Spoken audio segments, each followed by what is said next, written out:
like to welcome you to the 4th annual Steele Memorial Historical Cemetery Walk.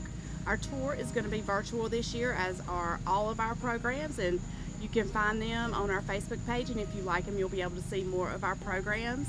Our guide tonight is going to be Patty O'Donoghue. She is with the Mount Olive Historical Society. She's going to be telling you a little history about the cemetery and introducing you to some of its most distinguished residents. I hope you enjoy it.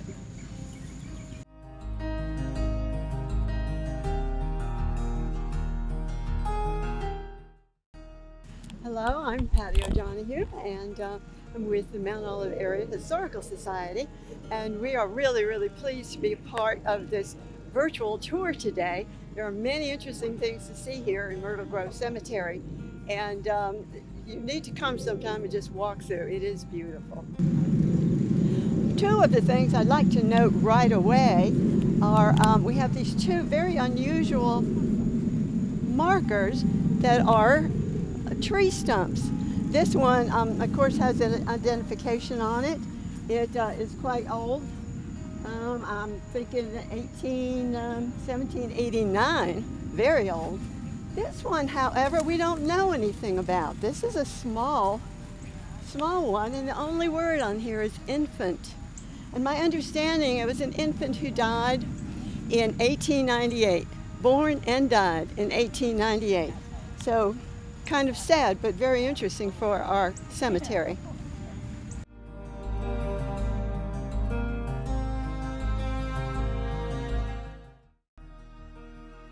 Hello, how good to see you this evening. Good evening. This is one of our other distinguished citizens, and this is Manuel W Carnegie. Well, hello. I'm Lemuel Carnegie. I moved to Mount Olive when I was 26 years old.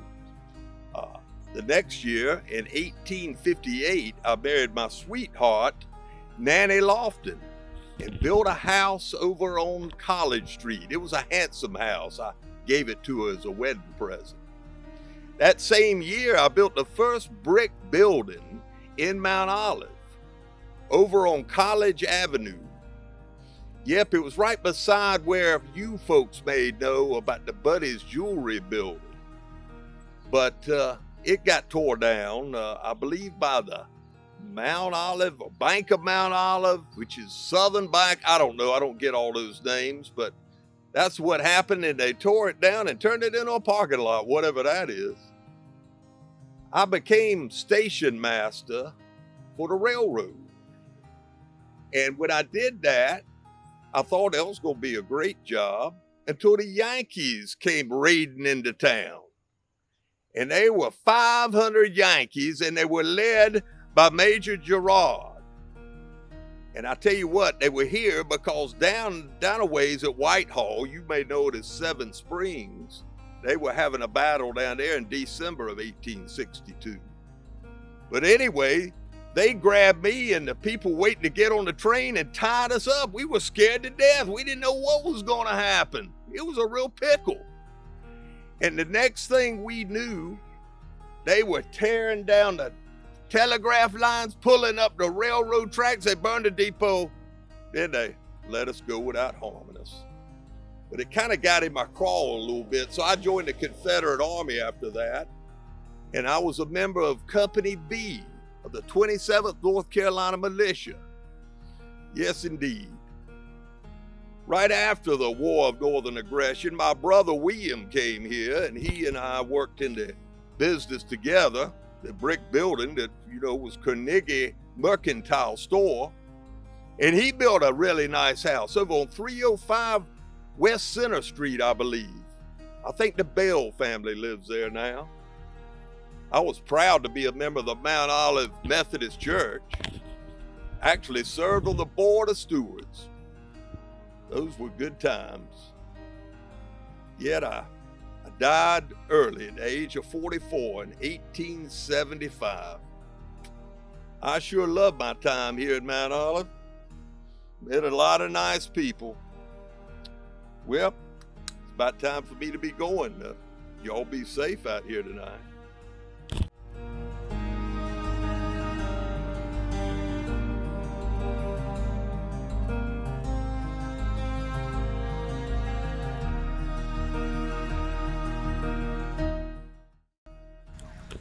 Myrtle Grove Cemetery was established around 1870, and this is the same time that the town of Mount Olive was chartered. It was named at the time for the number of original myrtle trees. And while we're thinking about 1870, we need to point out this year, it's the 150th anniversary of the town. So this cemetery here goes right back to the chartering of the town.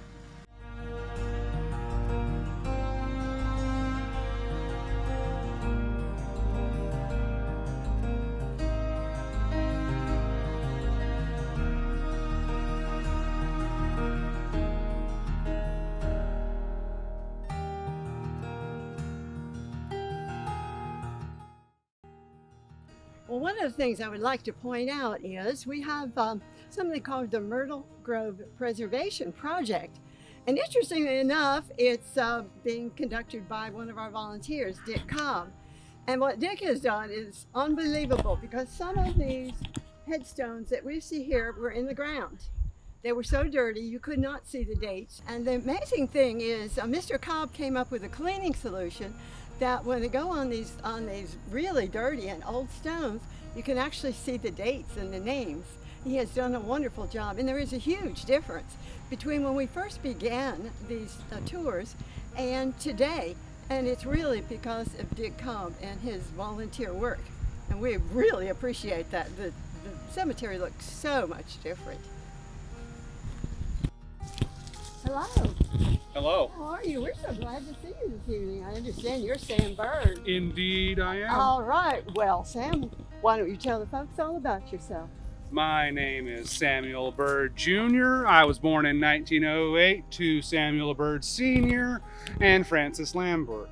Unfortunately, my dad died a year later, and the couple, Mr. and Mrs. Walter Cherry, took me in and raised me as one of their own, until my mother moved to Florida, a town called Sanford, in 1922, and I accompanied her. In 1925, I graduated from Sanford High School, and then I moved on to the University of Florida, where I took an interest in drama. Now then, I moved way up north to Broadway in New York at around 1929, where I appeared in over 14 Broadway plays from the years 1929 to 1952, including the very famous role of Dude Lester in the play Tobacco Road, which I played consecutively for 1,151 performances. I also managed to produce several plays along the way between the years of 1939 and 1941. Thank you very much.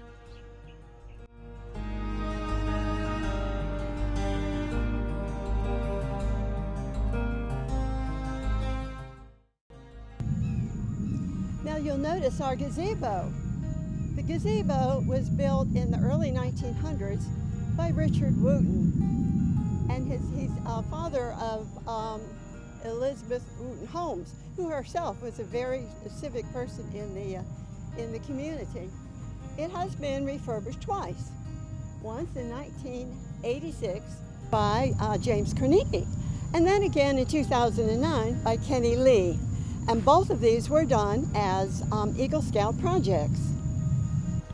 Well, hello. I'm Nanny. You may have met my late husband, Lemuel. When we got married in 1858, Lemuel built me a beautiful home right over on College Street. It was the most beautiful house in Mount Olive at the time. Then during the war, General Kilpatrick of the Union Army took over our home as his headquarters. Lemuel was off fighting for the Confederacy, and I was scared to death. The general made me taste everything before he would eat it. Luckily, we both survived, but it was the most frightening time of my life. In 1875, Lemuel died, and 2 years later, I remarried Samuel Flowers. Samuel's wife had also died, so we took solace in each other. When Samuel passed, he was buried with his wife, so I could lay here to rest with Lemuel. I spent another several years alone, but I remained active in the Folio Club and the Methodist Church. And now here I lie, next to the love of my life.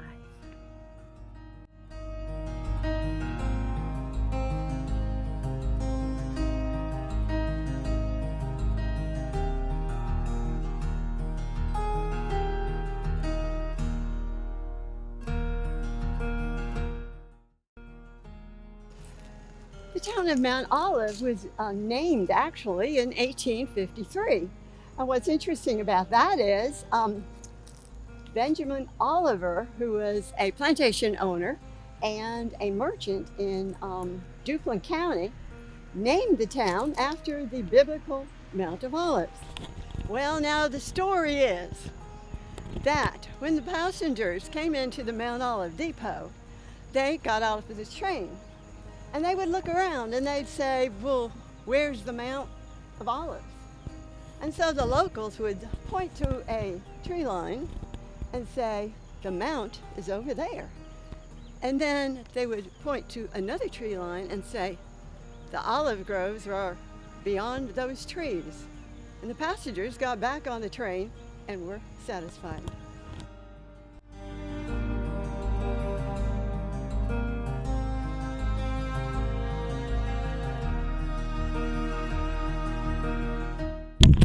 And here we are with our next distinguished resident, Ben Sutherland. Evening, everybody. My name's Ben Sutherland. I was born here in Mount Olive in 1873, lived here my whole life, and had a great time doing it. Was born here, went to the Mount Olive schools. When I graduated high school, I went up and attended Davis Military School up in LaGrange. After I graduated from there, my father gave me some money to attend Davidson College. Well, I had a bit of a plan that he didn't know about. So I left. He thought I was leaving for Davidson. What I actually did was that I headed to Kentucky.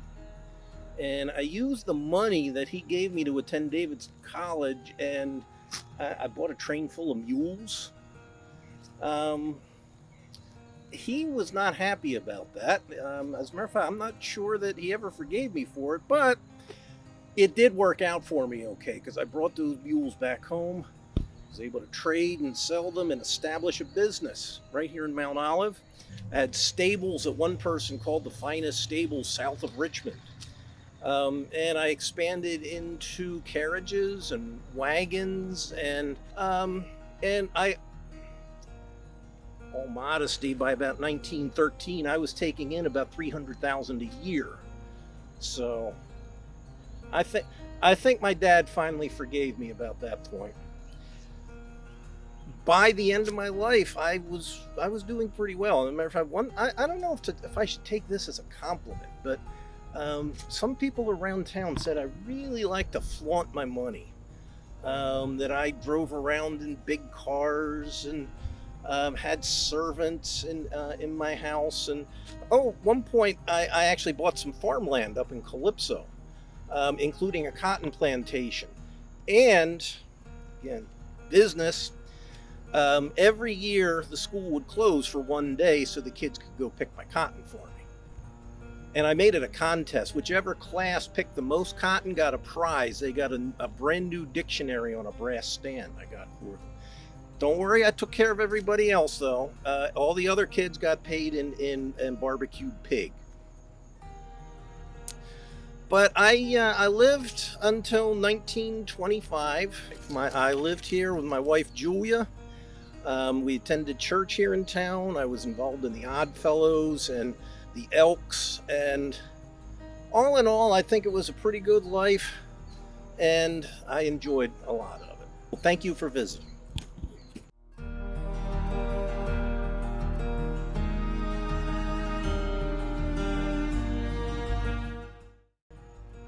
Well, something of real interest here in the cemetery. We have the Lofton Babies here.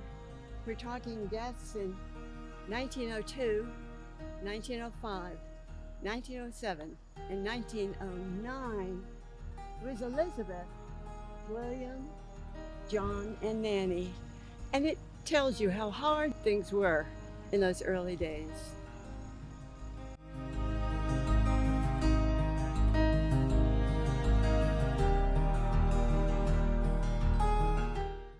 Well, I see that one of our distinguished citizens is right here waiting to talk to us. Hello. Thank you so much for coming to visit me. I am Elizabeth Taylor Flowers, although my friends call me Betty, so you can call me Betty if you like. I was born in 1838, not very far from here, on a plantation called Flowery Dale. The plantation actually bordered several counties that are now known as Wayne, Sampson, and Duplin counties. I was very happy living at Flowery Dale. I had a bit of a reputation of being a hopeless romantic, which I will own up to. In fact, once I was even selected as the Queen of Love and Beauty at a sporting tournament held right here in Mount Olive, not very far from where I'm standing right now. Every year, the young men in Mount Olive would participate in a sports tournament, and the winner of the tournament got to choose the young lady that he would like to be his Queen of Love and Beauty. And one year, that was me. Now you'll notice that my title is Miss Betty Flowers, so although I was pursued, I was never caught.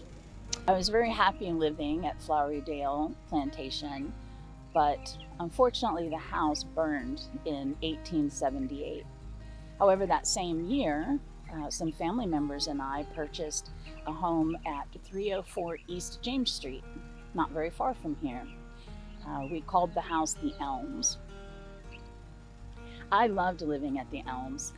While I was there, living there, I, along with 13 of my other friends, formed a literary club called the Folio Club.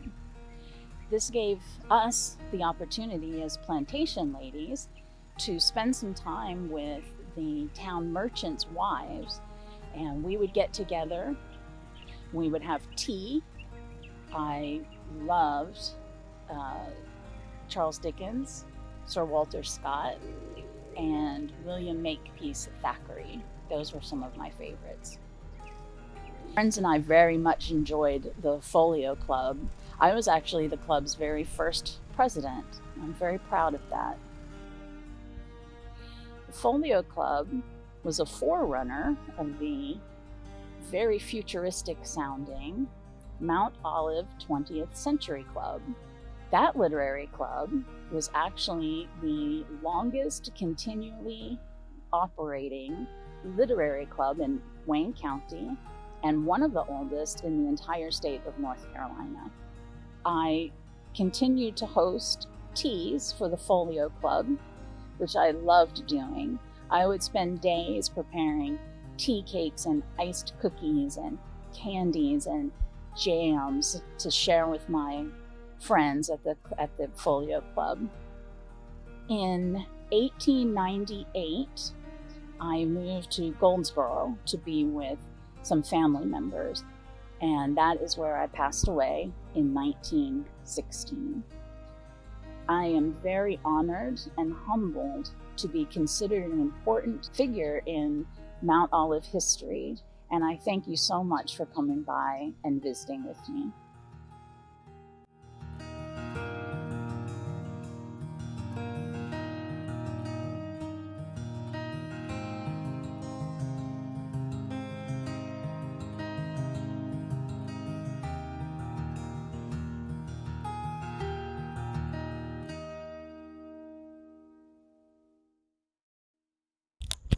There are 55 Confederate veterans' graves in Myrtle Grove Cemetery.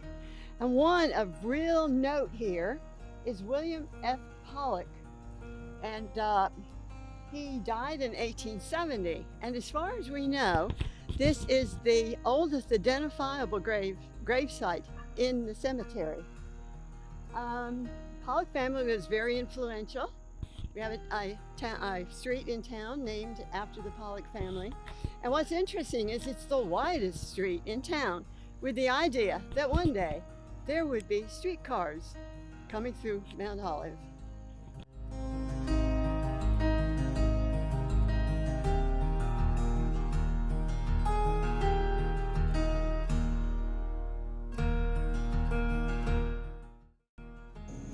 On behalf of Steele Memorial Library and the Mount Olive Historical Society, we'd like to thank you all for coming, and we hope to see you in person next year.